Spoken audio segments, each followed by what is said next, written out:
Here's our boy, Jaylen Brown. Oh, we're talking about Jaylen Brown, everybody. Look at that. A quote, a tweet put out there. Jaylen Brown is so disrespected by Celtics fans, liked by Jaylen Brown. Which I don't even get. Where are these Celtics fans that are disrespecting Jaylen Brown? Like, I think they're literally talking about me.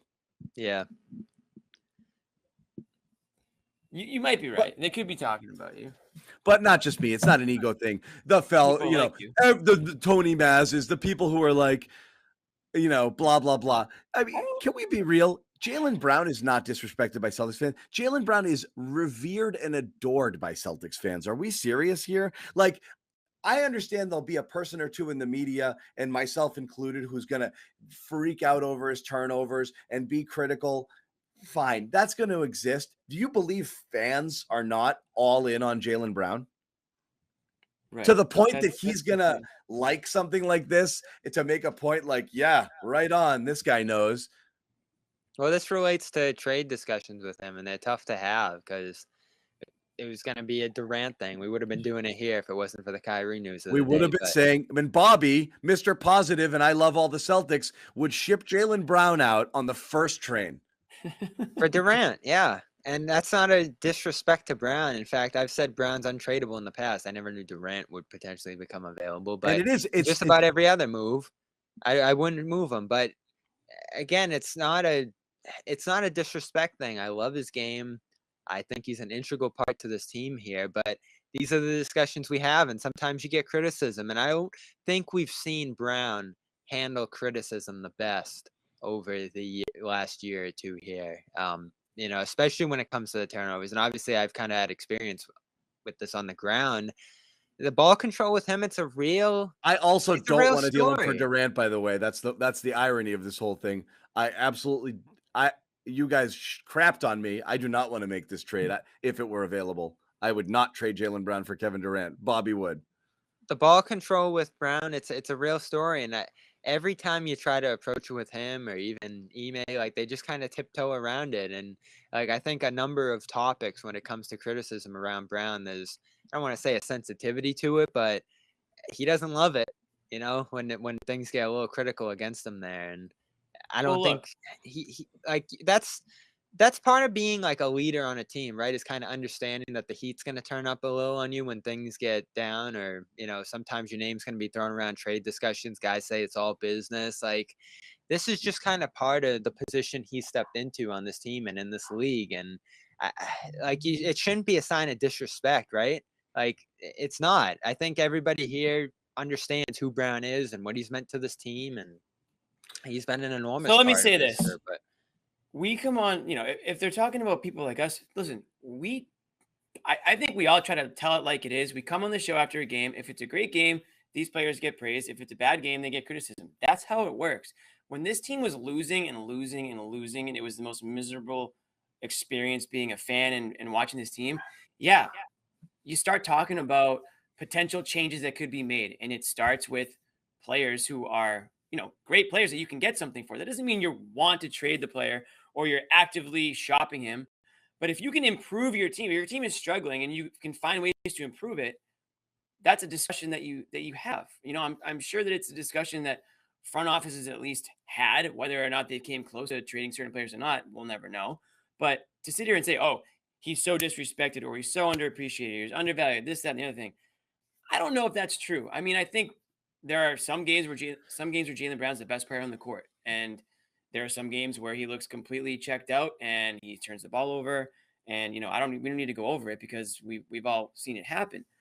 But this idea that every Celtics fan disrespects Jaylen Brown, I see more people going to bat for Jaylen Brown than probably anybody else on the team because of this idea that he is disrespected.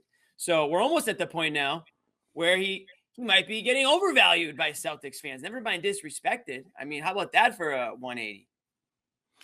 If I had to pick one, do people have, is it accurate representation of what Brown does? Is he underrated by fans or overrated by fans? I would say it's actually more likely he's overrated by fans, as many Celtics are, because they love their team and they love their players. So I find this insane. But yeah, of course, there's plenty of people in the media who are going to be critical of things. I guess it's just something you can't do. What's happened since Jaylen Brown liked this tweet? All of Twitter has been lit up with like, "We love you, but Jaylen, you're the best. Please don't leave us." We'll see you at the Red Lobster. It's not disrespectful. It's you're right. It's an asset. Is there anything disrespectful about somebody saying we want to trade you? Who Celtics fans hate? It's Smart. Like, who gets killed more than Smart? The most. They turn on him like that. It's the same people love and hate him in the same 24-hour period, depending on the mood. He has been blown out of town. You need a real point guard. Like, how about the amount of crap that Smart has ate over 8 years here from the fans, like the real fan? Like, I know we're talking about the media here with Brown mostly. I don't think there's been a lot of fan heat on Brown.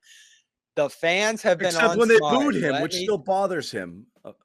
Let me tell you, Smart, and look at how Smart has handled it exceptionally. I think more often than not, he just goes out there, blows it off, and plays great more often than not.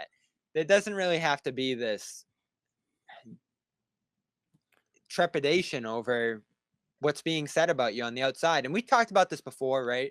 I think this team has an antenna to the noise a little bit more than it should. And this is probably part of being a young team. I think most teams do. It's not just a young team. Kevin Durant's 45 years old and he can't get off his friggin' 12 phones. So like, it's not just Draymond Green's not a friggin', not young NBA standards. And he's listening to like 70 podcasts a day to see if somebody said something bad about him so he can go at him, So like, I think it's a league-wide. It's not a league-wide problem. It's life. This is people are on. Right. I mean, Jesus, I get notifications every week and they're like, your screen time went up 700%. You've been on for like 45 hours a day. I hate getting them. I'm like, oh, so like, that's everybody, man. Mine's like, your screen percentage is down 4%. And I'm like, sweet. It's like you were on your phone 11 for 25 hours. It's like, oh. I love that. It's decreased to 11 hours a day. And I'm like, oh my God. I'm like, oh, okay. Yeah. I tell my kids they can only get 20 minutes of screen time a day. And I'm like, I'm on it for 17 hours. Yeah. I've got my 10-year-old's protesting out the door. More screen time right now. Yeah. Oh man, it's bad. Bad. So anyway, yeah, I left this tweet up here. This is why I don't do the deal. Durant to me is someone who can go off a cliff at any point in time just based off of age. Oh, now he's not available. We and an injury history. He's not available. I don't think it's disrespectful to include Brown in a trade. The reason he gets included is he's always been the best asset you felt you could live without in the early days. Now he's literally the only asset you have to potentially upgrade talent if you wanted to get from someone of his caliber up into the Durant range, so to speak. And so that's the only way that you're going to get a player like that is if you trade one of the Jays. Brown gets mentioned more than Tatum. I'm not certain that that's the right thing. It just seems like the organization, the fans, and most people have really settled in on Tatum being the guy and Brown being the 1A. So every time a trade proposal comes up, the only thing of value that could possibly be talked about is Brown. Everyone wants it to be Smart, but nobody wants Smart for the type of thing that you want to get for him. And that's the problem. So it always comes back to Jaylen. Yeah. And I think in this case, he's in. I think in this case, I saw it as this is the best potential player that the Nets could have gotten for Durant. So that was a real power piece for you, like this, if you were not, it was a sign of respect. It's a sign of respect. And if you were to do it, I would not be folding in multiple picks as well. Screw that. Yeah. You're getting a young, still ascending player. And you're giving me a 34-year-old guy that has demanded a trade. You're not getting a better player than Jaylen Brown in this deal. In fact, I want picks from you, if you had any. So I think it's fun for us to kick this around. But from the Celtics perspective, the real power they have, and we've talked about this and debated it, is that you have these two guys. If Brown sticks around for 10 years, 15 years, like you want to think that this is going to be your core for a long time and they're going to keep getting better anymore. But go on. Well, yeah. So you need to make him feel secure. You need to empower him. Like, whatever concerns he's having right now, I think you have to address if they're there. I mean, this is what we're talking about, because he's a free agent in 2 years here. If he leaves for nothing, or even if he just gets uncomfortable with where he's at in his contract year, you're kind of screwed. And this is his extension off season. You're not going to be able to get it done just because the money that you can pay him is limited here. So he's going to go to free agency, unrestricted free agency in 2 years. You have no real power at all if he wants to go elsewhere and start his own situation here. So I think it's been good that the Celtics all along have really hammered that he's not going anywhere. We're not even listening, and I believe them on that. They might have even carried that approach in the KD negotiations, just because of the fact that you really got to make sure he stays here. Like, this is the only thing that makes you special, is that you have these two players here playing together, rising together. You can't lose him. Even with how awesome Tatum is, I don't think him alone vaults you anywhere. Like, Brown really was the thing that separated them from a lot of these teams that they went against here. Like, other teams had their number ones rolling, but they couldn't find their number two. And Brown throughout the playoffs was just rolling as a number two the whole way, I really thought. So big credit to what he did last year. I still think he has room to grow. I still wouldn't trade him for pretty much anyone. I'd probably throw Murray into that group. You got to figure out the other pieces on the roster where they are. But this is what makes you special right now. You have Tatum, you have Brown. Tatum's probably going to be here forever because this is his team, this situation. The worry you have with Brown is that he feels underappreciated and eventually wants to start his own thing. I mean, remember the Bull Pet report from when everything was going to hell? That, you know, he might want to leave no matter what they do at the deadline or what they do here or there. That came from somewhere. So you know, that like, was about as vague as it could be in terms of the wording of it. Jaylen Brown might seek to think about potentially looking for other options if and when and maybe in 2 years from now. There was not a lot of meat on that bone. Not to disrespect the reporting, but that's a very plugged in reporter. But that was kind of like it might as well have been worded as it's not 100% lock he resigns. But here, it's a theme, John. Which of course people know. Yeah, it's a theme we're seeing develop. I see Kanye mentioned in the chat again here. Like, there was no mistake that in that Kanye statement, it discussed just how underrated and how underappreciated Brown is. Like, I just see this thing being tossed around again and again. Even when I ask him about Tatum getting double teamed, oh, I get double teamed too. Like, it's always been his thing. Yeah. He seems like he seems like he requires a little bit of managing. And I understand it, but like, he doesn't like to be singled out. He feels like he's scapegoated too often. He feels like, you know,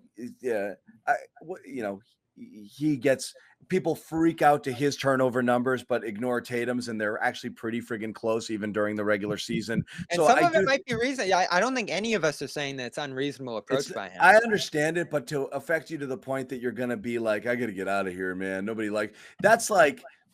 That's what you hope doesn't happen. But that becomes kind of like wherever you go, there you are sort of thing. Like, if you're unhappy here, you might be unhappy at the next place too. Like, what's going to happen? They're going to you go to a team that brings in another good player and people start liking that player too, and you're going to be like, I'm not respected enough here too. So like, just play and let everything sort itself out. Do you have to be the one? Is ego that important to you? Like, I don't understand this notion of disrespect fully here. It's just, maybe he just wants the ball in his hands at all times, and he wants to be the unquestioned alpha of a team. If I had to bet, does Brown re-sign here or does he look to move on?